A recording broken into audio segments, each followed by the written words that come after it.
Somewhere in the highlands of Ethiopia, there are stone towers that have stood for nearly 2,000 years. They were not built by Rome. They were not built by Egypt. They were built by an empire that most of the world has never heard of. The Aksumite Empire. It was once one of the greatest powers on earth. And then, it vanished. To understand how it fell, you first have to understand what was lost. The Aksumite Empire began around the 1st century AD, in what is now northern Ethiopia and Eritrea. This was not a small kingdom. At its peak, Aksum controlled land across the Red Sea, reaching into southern Arabia. It was a true intercontinental empire. Its power came from its location. Aksum sat at the center of major trade routes. Merchants from the Mediterranean, Arabia, India, and Africa all passed through its territory. Aksum taxed these traders and became extremely wealthy. Ivory, gold, incense, and silk all moved through the empire. The wealth of 3 continents flowed through Aksum. Aksum had its own written language, called Guizi. It made its own coins using gold, silver, and bronze. It built massive stone monuments, some over 30 meters tall. Around 330 AD, it became one of the first nations in the world to adopt Christianity as a state religion. At this time, Aksum was at its peak. So what went wrong? The first major problem was a change in global trade. In the 7th century, Islam spread rapidly out of Arabia. This changed the political and economic systems of the region. Aksum began to lose access to key trade routes. The Red Sea, which had once been its main trade route, became controlled by others. Aksum's major port city, Adulis, declined.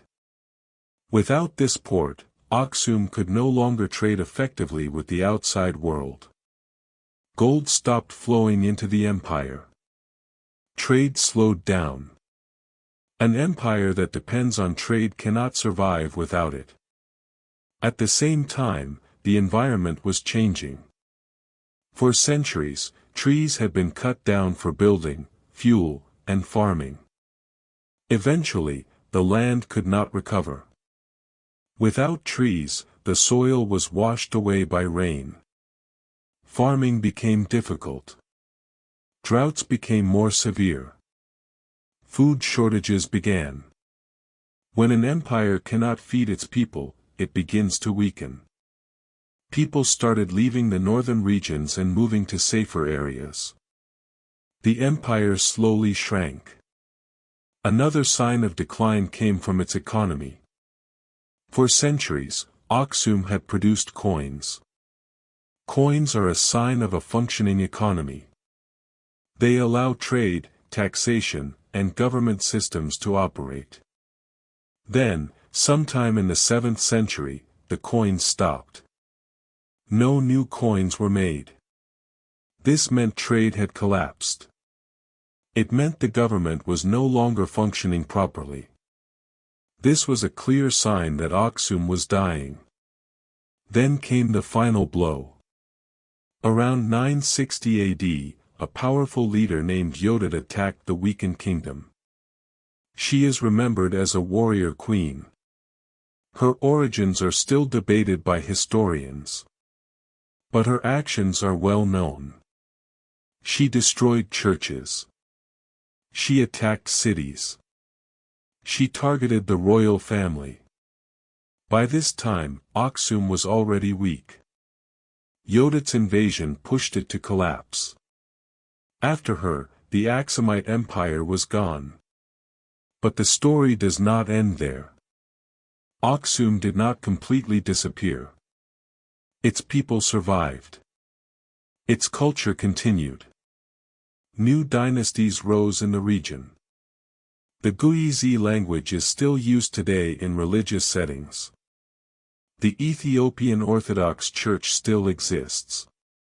The ancient stone structures are still standing. The fall of Aksum is an important lesson. Even the greatest empires can fall. Not always because of one event, but because of many problems over time. Trade can fail. The environment can change.